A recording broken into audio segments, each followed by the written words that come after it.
Horror कहानियां थी। जाग उठी डायन। राजस्थान के एक छोटे से गांव में रहती थी रुक्मा देवी। उम्र यही कोई 60 साल की होगी उनकी। गांव के लोग कहते थे कि वो औरत नहीं बल्कि डायन थी, क्योंकि शादी होते ही रुक्मा के पति की मौत हो गई और फिर धीरे धीरे उसके परिवार के सब लोग एक एक करके खत्म हो गए और साथ ही गांव में पड़ा अकाल। जमीन सूख गई, खेती सूख गई, लोग भूखे मरने लगे। रुक्मा को गांव से बाहर निकाल दिया गया और तब से वो गांव के बाहर झोपड़ी बनाकर रहने लगी। कोई भी रुक्मा के घर के आजू बाजू से गुजरता तक नहीं था।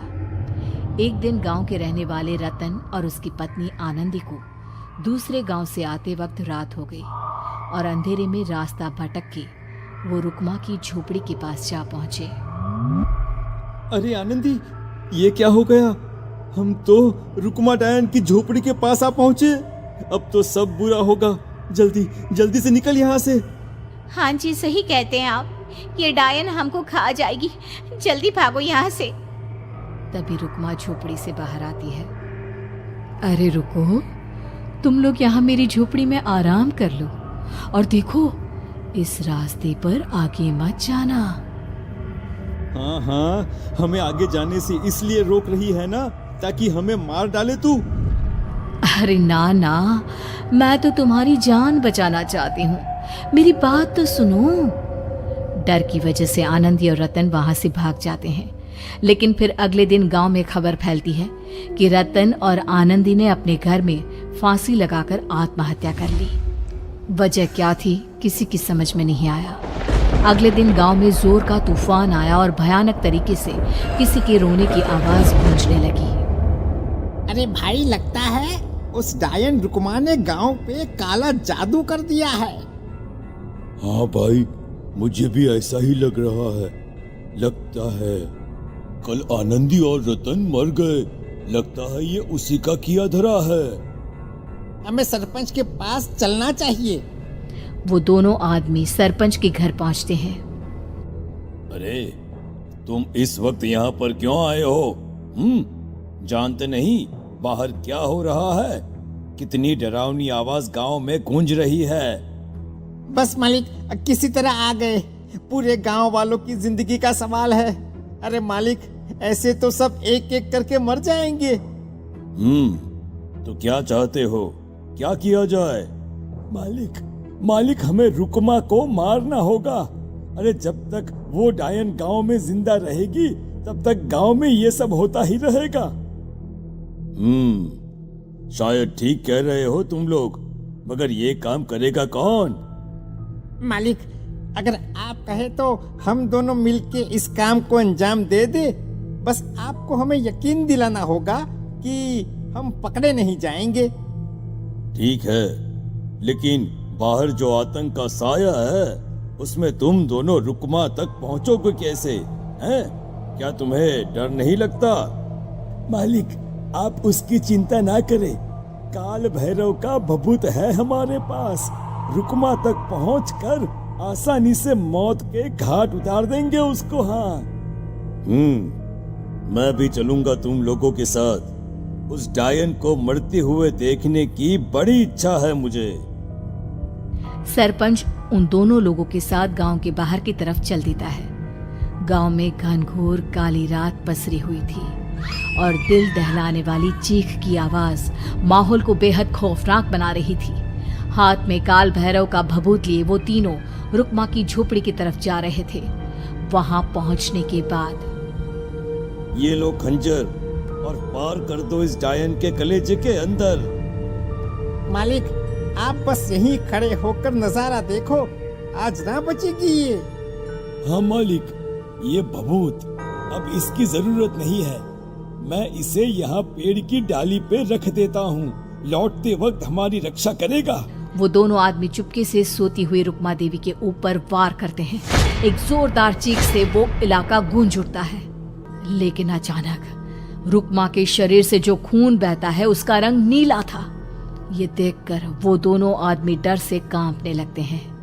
अरे अरे अरे अरे, ये क्या? अरे इसके खून का रंग तो नीला है। अरे तो क्या हुआ? डायन जो ठहरी? इंसान नहीं है ये, और आज इस बात का पक्का यकीन हो गया है। मर गई चुड़ैल, मर जाने दे। चल सरपंच साहब को जाकर ये खबर सुनाते हैं। वो दोनों जैसे ही बाहर आए, उन्होंने देखा सरपंच की लाश पेड़ पे लटकी हुई थी। ये देखकर वो दोनों डर के मारे चीखते हुए वहां से भागे, लेकिन तभी एक बेहद डरावनी औरत उनके सामने आकर खड़ी हो गई। कहाँ जा रहे हो? तुम्हें क्या लगा किसी का खून करके बच जाओगे तुम? कौन हो तुम? कौन हो? हमने तो डायन को मारा है, कुछ गलत नहीं किया भाई। वो डायन नहीं थी, वो इस गांव की रक्षा कर रही थी। तुम कौन हो? और तुम्हें कैसे पता वो कौन थी? उसने रतन और आनंदी को मार डाला। रतन और आनंदी को मना किया था रुक्मा ने इस रास्ते से आगे जाने से, पर वही दोनों माने नहीं, और उन दोनों ने मुझे देख लिया था, इसलिए उनका मरना तो तय था।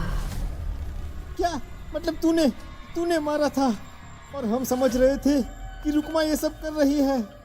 अरे वो तो मेरे कब्जे में थी, रोज अपने खून का चढ़ावा देकर इस गांव को बचा रही थी, तभी तो उसका खून नीला पड़ गया था। लेकिन तुमने तो उसे मारकर मेरा काम आसान कर दिया। अरे नहीं नहीं, हम नहीं मानते कि ये सच है। नहीं मानते तो बताओ सरपंच कैसे मरा फिर?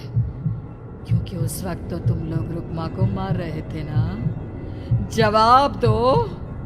हाँ, बात तो सही है। इसका मतलब इसका मतलब अब तुम लोगों ने अपनी मौत को खुद दावत दी है, क्योंकि जो तुम लोगों को बचाने की कोशिश कर रही थी वो तो अब रही नहीं। अरे लेकिन कौन है वो जो हम लोगों को मारना चाहता है? आत्मा, रुक्मा के घर वालों की आत्मा। वो लोग कोई आम आदमी नहीं, खूनी भेड़िए थे, और रुक्मा ने उनका ये राज जान लिया था। रुक्मा के अंदर शक्तियां थी जिसके चलते उसने उन सबको खत्म कर दिया। क्या? अरे लेकिन पूरा गांव तो समझ रहा था कि रुक्मा अपने घर वालों को खा गई। खा रुक्मा नहीं, मैं आ गई। क्योंकि असली डायन मैं हूं, और अब कोई नहीं बचेगा इस गांव में, कोई नहीं। भागो तुम दोनों। वो दोनों आदमी पागलों की तरह भागते हुए गांव पहुंचते हैं। वहां देखते हैं कि पूरा गांव खुद की नदी बन चुका था। हर तरफ लाशें ही लाशें पड़ी थी, और रुक्मा के मरे हुए घर वाले उन लाशों को खा रहे थे। कुछ देर के बाद उन दोनों का भी वही हाल हुआ।